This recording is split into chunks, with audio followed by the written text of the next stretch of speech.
morning. Retina.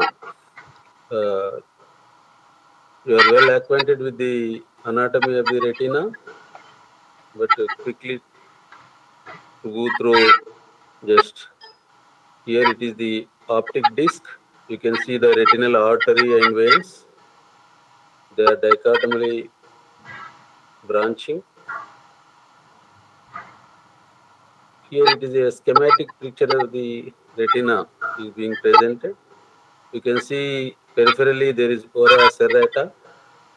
So the retina gets firmly attached at ora serrata and posteriorly it is attached at the optic disc. In the center you can see the optic disc and temporal to the optic disc you can see the macula lutea, macula in other words. Then you can see the exit of the some veins, vortex veins, which is topographically represented the equator of the eyeball. Okay, now, so retina, we clinically we call it as fundus. Fundus examination is nothing but examination of the retina. It is also called as fundoscopy. So the fundoscopy can be done by direct ophthalmoscopy and indirect ophthalmoscopy. So in indirect ophthalmoscopy, there are some advantages wherein it is clearly can see the depth, the third dimension, two-dimensional, third dimension we can see. That means binocular vision will be there because of the viewing of the retina with two eyes. So the neurosensory retina is transparent actually. But when we see through ophthalmoscope, it appears as red or pink.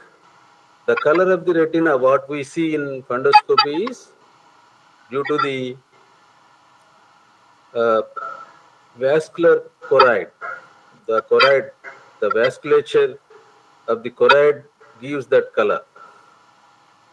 Then the retinal equator line with the exit of the four vortex veins. So posterior to that, it is called as posterior pole. That means the posterior half of the eyeball or retina. Then retina periphery lies anterior to the equator. That means equator is the dividing line. So posterior to the equator, it is posterior pole, and anterior to is one anterior equator.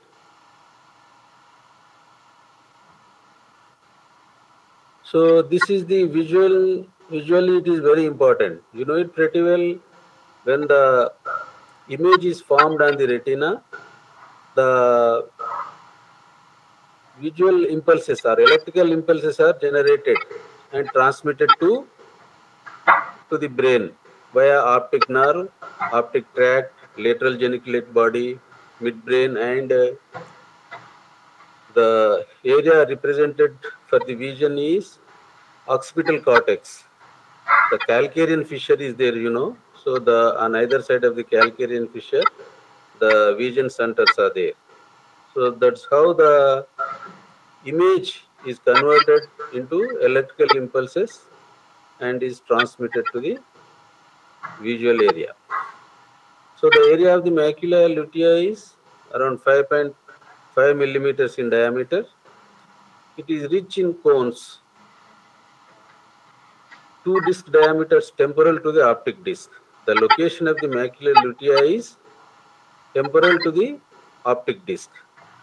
The 1.5 millimeters in the center of the macula is fovea, and here the vision is acute at the foveola. So the area of the macula is 5.5 millimeters and it is temporal to the optic disc and it is rich in cones. You know, our retina is having two types of receptors. That is, one is cones and one is rods. The cones are concerned with the daylight vision and color vision, and the rods are concerned with the night vision or vision in dim situation, dim conditions.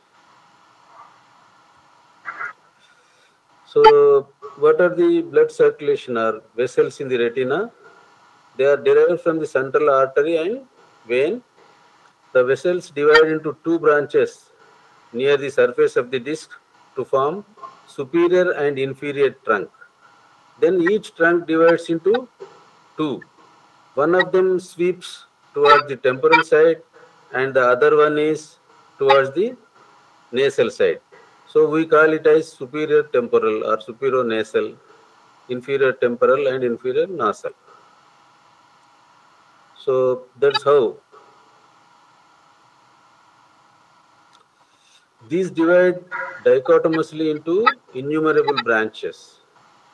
So nasal branches run more radially than the temporal, which make a sweep to avoid the macula. The macula, in the macula, actually the blood circulation is almost nil.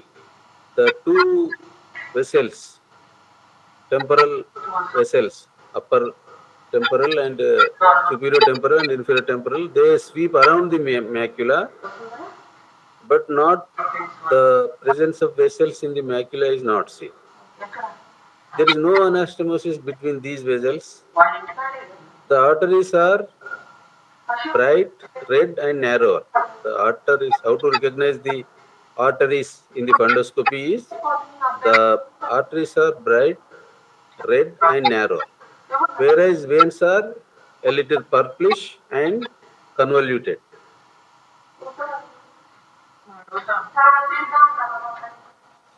All retinal vessels are bright silvery streak. Choroidal vessels, there is no this thing, and anastomosis is present. The basic difference between the choroidal vessels and retinal vessels is the choroidal vessels are anastomosed. No pulsations are seen in retinal arteries, and 80 to 90% of the veins are pulsating, or retinal venous pulsation, what we call.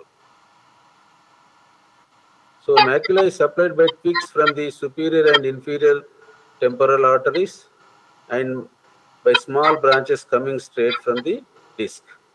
No blood vessels are present in the fovea. Occasionally, small arteries, cilioretinal, originating from the ciliary system run inwards to enter the eye and then bend sharply towards the macula. Once again, the blood supply of the macula is by the twigs from the superior and inferior temporal arteries. No blood vessels are present in the fovea.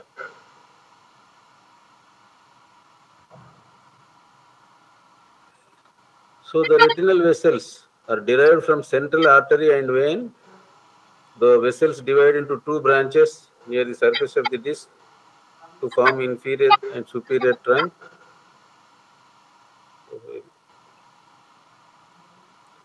Okay, now having briefly discussed about the blood supply of the retina, we will see what are the problems. They are vascular occlusions. This is one of the common and visual threatening problems we come across.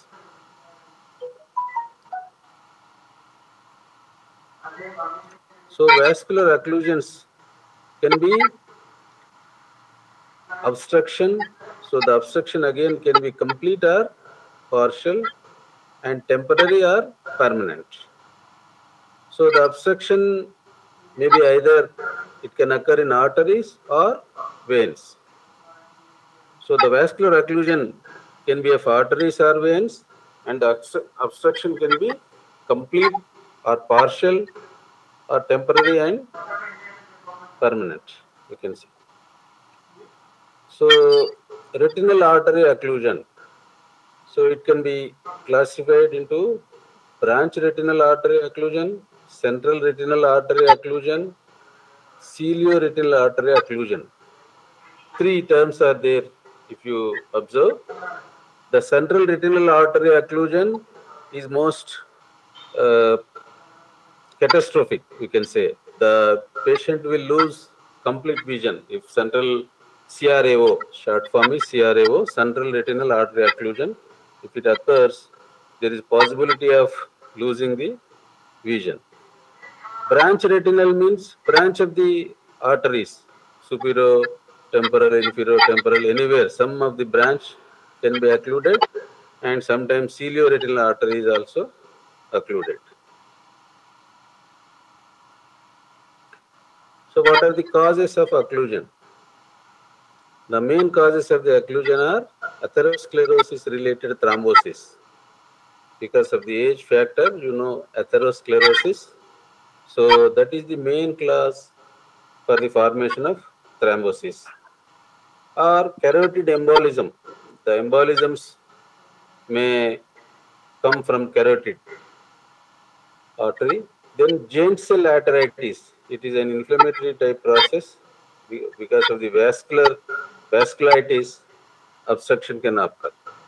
Cardiac embolism is also one of the commonest. Is in heart there will be emboli formation in the atrium, and whenever there is atrial fibrillation, then the embolisms gets dislodged from atrium, and they may lodge in retinal blood circulation. Then periarteritis, a type of inflammation can be there. Thrombophilic disorders can be there, and it pretty well. Retinal migraine also causes obstruction.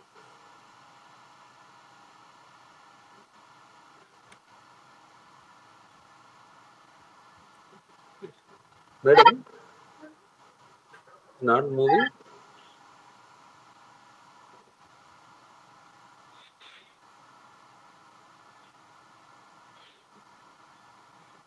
Oh, this.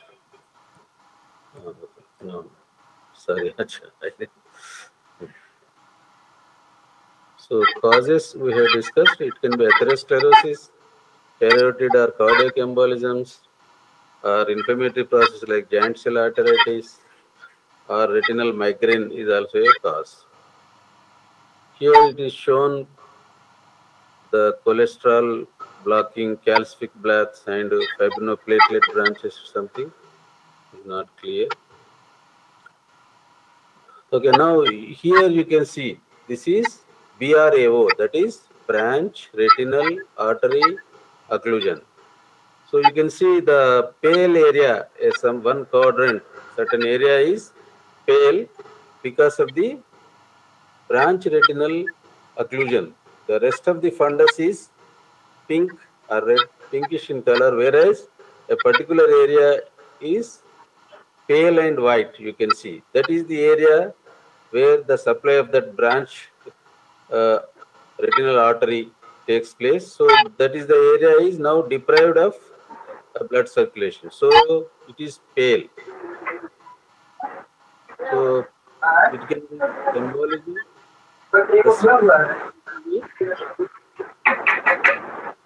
Sudden and profound longitudinal or temporal loss of vision. Suddenly, what is the symptom? Usually,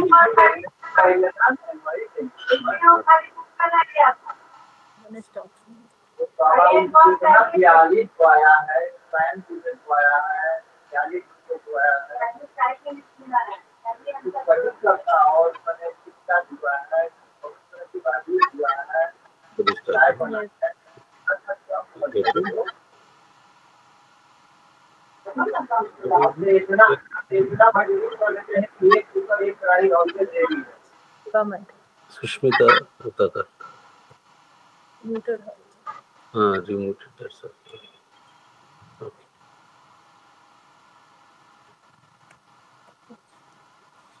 Okay. The symptom is only sudden loss of vision, whether it is altitudinal or sectoral loss of vision. There won't be any pain. It is a painless loss of vision. So if you see the fundus or if you examine it with ophthalmoscope, there will be retinal cloudiness corresponding to the area. That means the area that is being supplied by the artery becomes cloudy. Then narrowing of the arteries and veins can be seen. and segmentation of the blood column in that particular branch will be seen. Now the next is central retinal artery occlusion.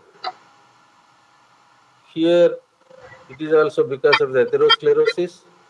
The presentation or the symptom is sudden and profound loss of vision. Sudden loss of vision, sudden painless loss of vision occurs.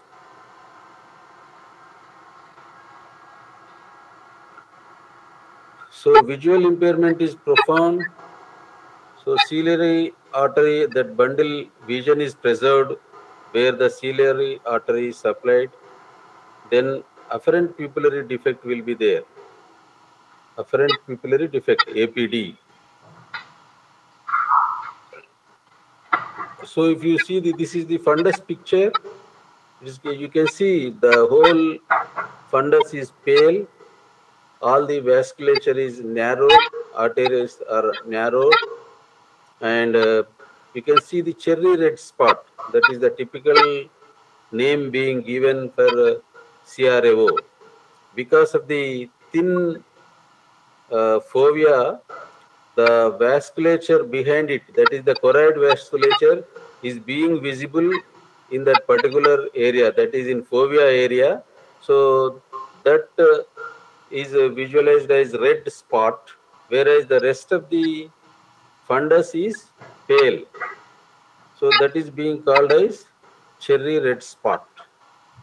So in the fundus examination, you can see attenuation of arteries and veins, then segmentation of the blood column, that is typical name being given is cattle trucking. So then there is extensive cloudiness, that is pale. Orange reflects from the intact choroid contrast to surrounding pale retina. This is cherry red spot. So when you examine a CRAO case, that is central retinal artery occlusion case, the total retina is cloudy or pale except a bright spot in the fovea region, that is cherry red spot, and the blood column is segmented, for which the name is being given as cattle trucking. So here also you can see in the center it is cherry red spot and pale appearance of the posterior pole. The prognosis is very poor, and after some time the cloudiness and cherry red spot disappears, the arteries gets attenuated, and there is consecutive optic atrophy. There are certain terms for the optic atrophy. Glaucomatous optic atrophy, you know. Similarly here this is called consecutive optic atrophy takes place. So cilioretinal artery occlusion, about 20% of the population is having cilioretinal artery, and there some vision is preserved. If it is occluded, that particular segment loss of vision will be there. Cloudiness is localized to that part of the retina normally perfused by the vessel. So what is the treatment? It is an emergency condition. Retinal artery occlusion is an emergency. So if the patient presents after 48 hours, then there will be irreversible damage and complete visual loss will be there. So if the patient presents early, there may be some hope. So ocular massage can be done, sublingual isosorbide, that is vasodilators can be given, IOP is lowered by anterior chamber paracentesis, or streptokinase can be given to dissolve the thrombus.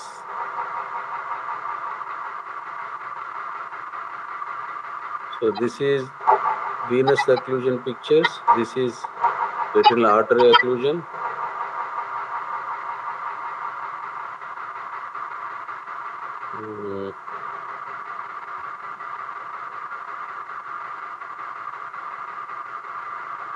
Same is being, yes. So now we have finished central retinal artery obstruction, branch retinal artery obstruction, or cilio-retinal artery obstructions. Among them, CRAO is a very catastrophic emergency. It must be treated on emergency basis. So now we will talk about some venous occlusions. So similarly, just like central retinal vein, retinal artery obstruction, there is retinal vein occlusion can also be there. Again, it can be classified as BRVO, CRVO. That means branch retinal vein occlusion and central retinal vein occlusion. Hemiretinal vein occlusion. These are types, you can say. Then same pathogenesis is again atherosclerosis. And in retina, there is a common sheath for vein and artery. So the occlusion can occur. The occlusion results in stagnation of the blood, then hypoxia of the retina takes place, then blood vessels gets damaged, then extravasation of blood takes place. So these are the series or sequence changes that occurs whenever there is obstruction, whenever there is occlusion to the vein. So blood stagnation takes place, hypoxia of the retina occurs. Because of the hypoxia, the blood vessels gets damaged and there is leakage of the blood into the surrounding tissue. So the tissue pressure is increased and somehow there is stagnation of circulation. So this is a vicious cycle.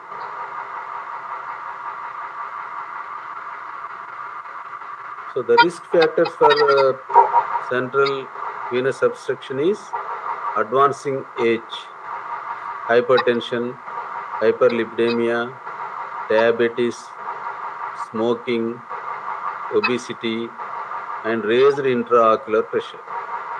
So all these are risk factors. Mainly hypertension, hyperlipidemia, diabetes, smoking, of course.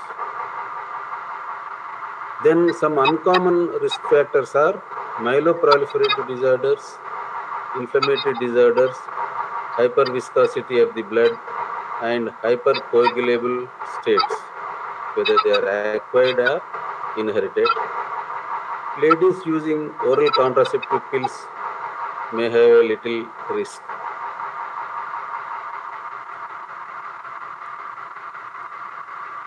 So how an impending CRO presents? The presentation is usually mild blurring of the vision. It is usually worse on waking and improves during the day. Then what are the signs? The signs can be visualized only by fundoscopy or ophthalmoscopy, where there is venous dilatation and tortuosity is present and few scattered flame-shaped hemorrhages are seen. So what is the treatment? To be fact, the treatment is not directly but indirectly we have to correct the predisposing factors. So in CRVO we are having non-ischemic CRVO and ischemic CRVO. So non-ischemic CRVO is common compared to ischemic CRVO. So the presentation is again sudden unilateral loss of vision. So the vision is not completely lost, but moderate to severe degree visual loss can be there. Afferent pupillary defect can be absent or mild. In non-ischemic CRVO, some amount of vision is preserved and the afferent pupillary defect can be present mild or absent. So on fundus examination, you will see the tortuosity and dilatation of all branches of central retinal vein. Then there can be dot and blot hemorrhages in all four quadrants because the obstruction is in the central retinal vein So there is stagnation and leakage of the blood in all 4 quadrants or throughout the fundus, you can say. There can be dot and blot hemorrhages and cotton wool spots, optic disc edema or macular edema. Because of the perfusion into the tissue, there can be disc edema or macular edema. Course. The course of the non-ischemic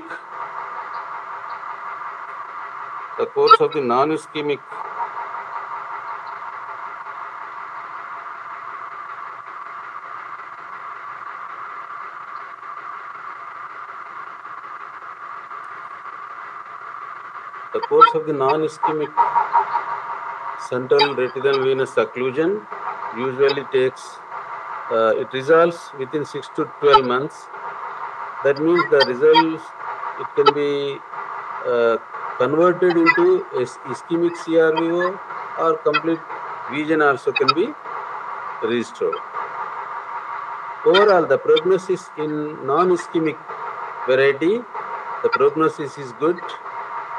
Usually, in 50% of the patients, the vision can be restored to normal, and in some patients, complete vision will not may occur. So it is because of the chronic macular edema. Previously, we have discussed because of the perfusion of the tissues by the leakage of the vessels, there can be macular edema. If the macular edema persists, then the visual restoration is poor. So the treatment can be done by infusion of tissue plasminogen or intravitreal triamcinolone can be given.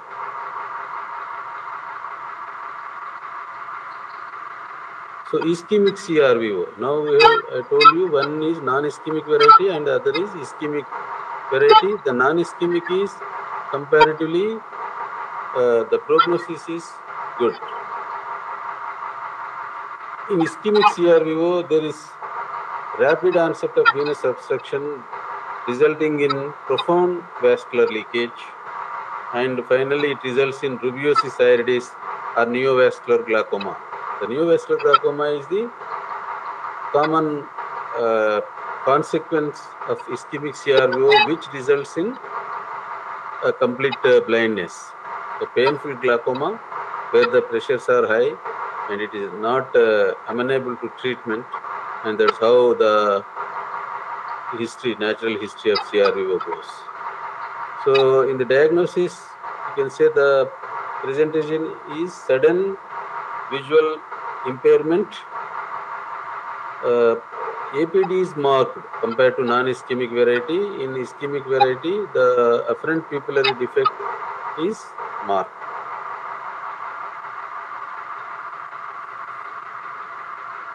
So if you examine the fundus, there will be severe tortuosity and engorgement of branches, then extensive dot and blot hemorrhages, then hemorrhages throughout posterior pole, and severe disc edema and hyperemia, cotton wool spot, all this fundus.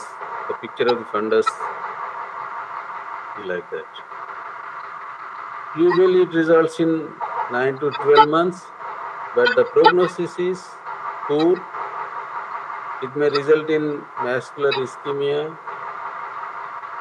Then rubeosis iridis can be there. Rubeosis iridis means vascularization of the iris, and this neovascular glaucoma, it is also called as 100 days glaucoma because after CRVO, after it presents after 3 months. That is the reason a CRVO patient must be reviewed frequently, especially for 3 to 4 months he must be reviewed, followed. Then gonioscopy should be done and neovascular glaucoma must be excluded in the follow-up. The treatment is laser PRP. That is, PRP means pan-retinal photocoagulation. So laser treatment is there. Then BRVO is branch retinal vein occlusion. It may be a major branch or minor branch. or peripheral. So in the major BRVO, first order temporal branch, so the circulation to the macula is mainly involved.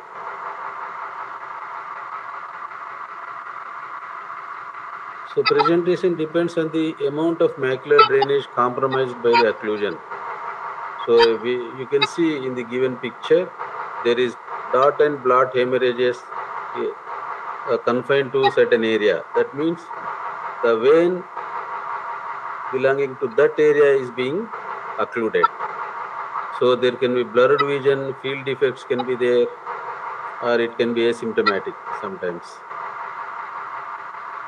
So the visual acuity usually depends whether the macula is involved or not. You know it pretty well. The peripheral retina has lesser role in our vision. So the macula is the main thing.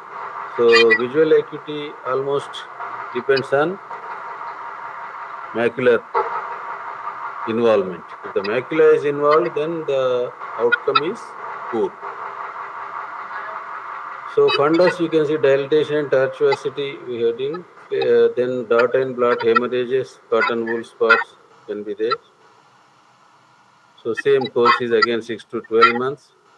The prognosis is that chronic macular edema or neovascularization may occur, which results in poor prognosis. So the follow-up should be done up to 6 to 12 weeks. Again, the treatment here is photocoagulation.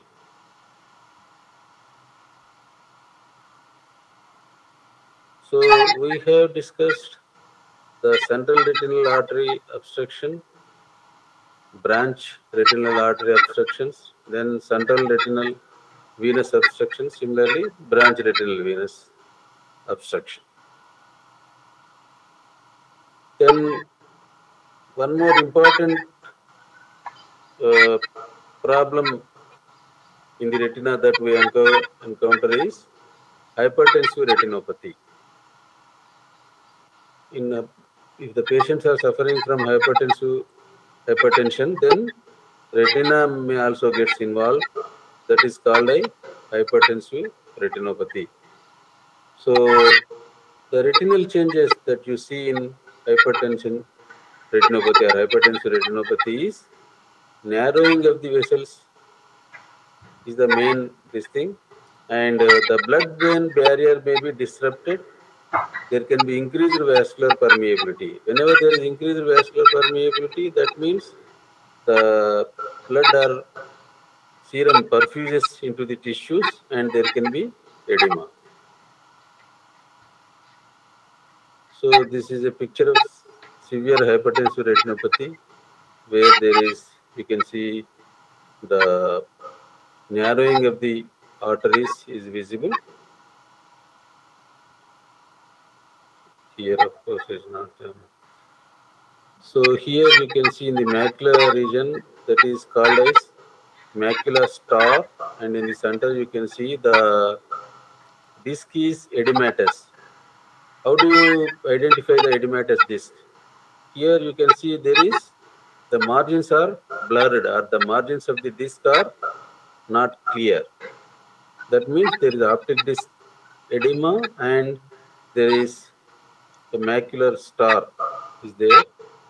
See here the macular star is very clear. You can see in the macula there is radiating like things which resembles a star. Again there can be flame-shaped hemorrhages. So hypertension changes in AV crossings. You can see wherever there is crossing of the artery and vein, you can see the kinking or pressing over the venous vein. So the arterial narrowing can be generalized or focal. You can see in the left picture, particular area. In some areas, the arteries are narrowed, whereas in the second picture, you can see the generalized narrowing is there. So this is cotton wool spots, a fundus finding can be seen. So what are the changes in the fundus? There is arterial narrowing, focal or generalized, or pericapillary arterioles, that means cotton wool spots can be there. This is because of the arterial narrowing. Then the vascular leakage can be there. So because of the leakage, you will see flame-shaped hemorrhages, edema of the retina, hard exudates or macular star, and the edema of the disc that represents malignant hypertension.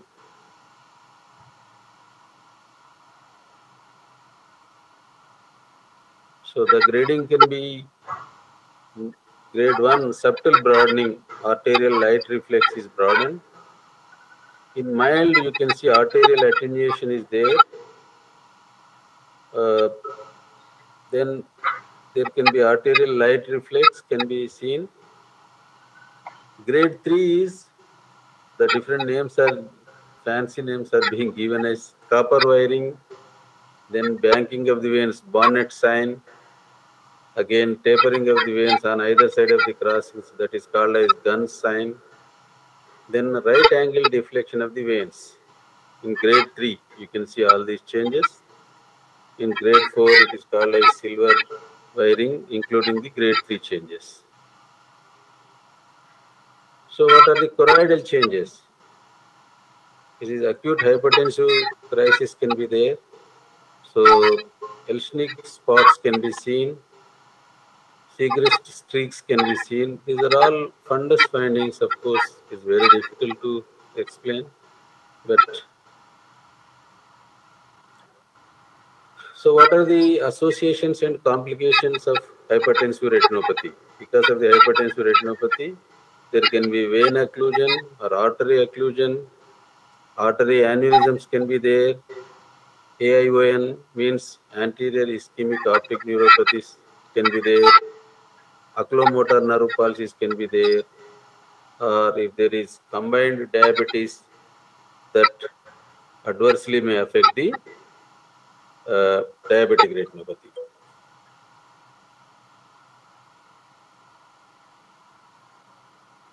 So similarly, retinopathy of toxemia of pregnancy is a condition where it is also an emergency condition. Late in pregnancy, the retinopathy may occur because of the hypertension. So same, the findings will be usually narrowing of the retinal arteries, generalized narrowing and hemorrhages, retinal edema or serous retinal detachment also can be seen. So usually the termination of pregnancy is the only treatment because the vision is threatened. There can be possibility of losing the vision if the fetus achieved the term or matured. That means 8 to 9 months. You can induce the labor, or else pregnancy should be terminated.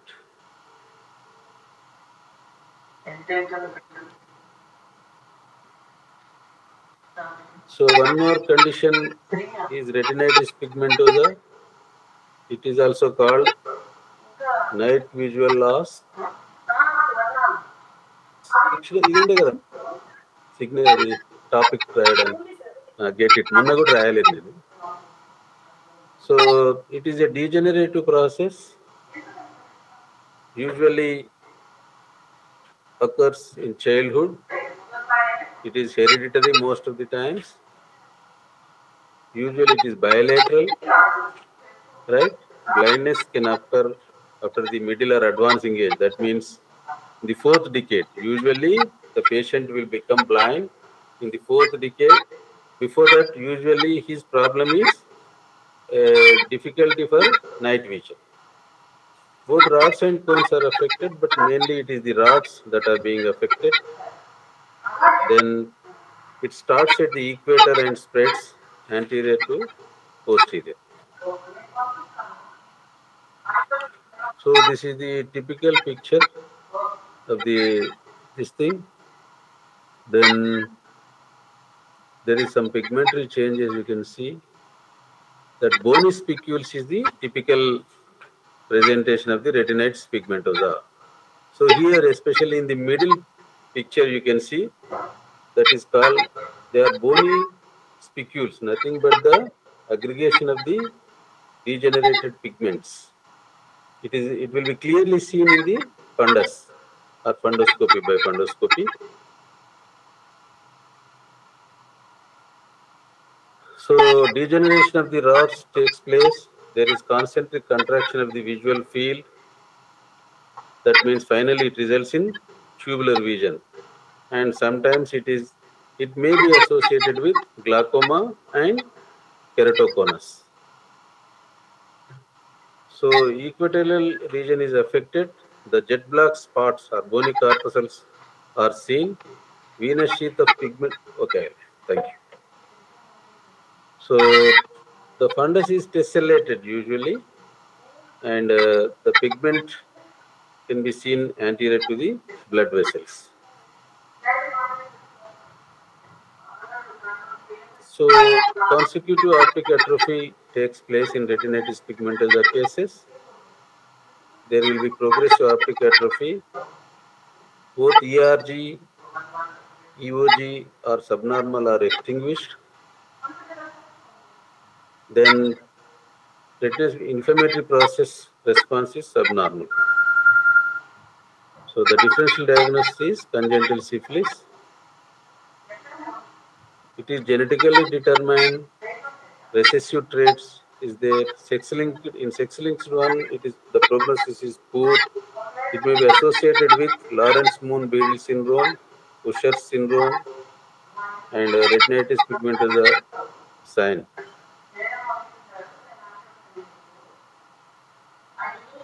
It is nothing but without visible pigmentation, optic atrophy will be there. Here the white dots can be seen instead of the black. Okay, here we'll stop. In the next class, we will talk about diabetic retinopathy. Thank you.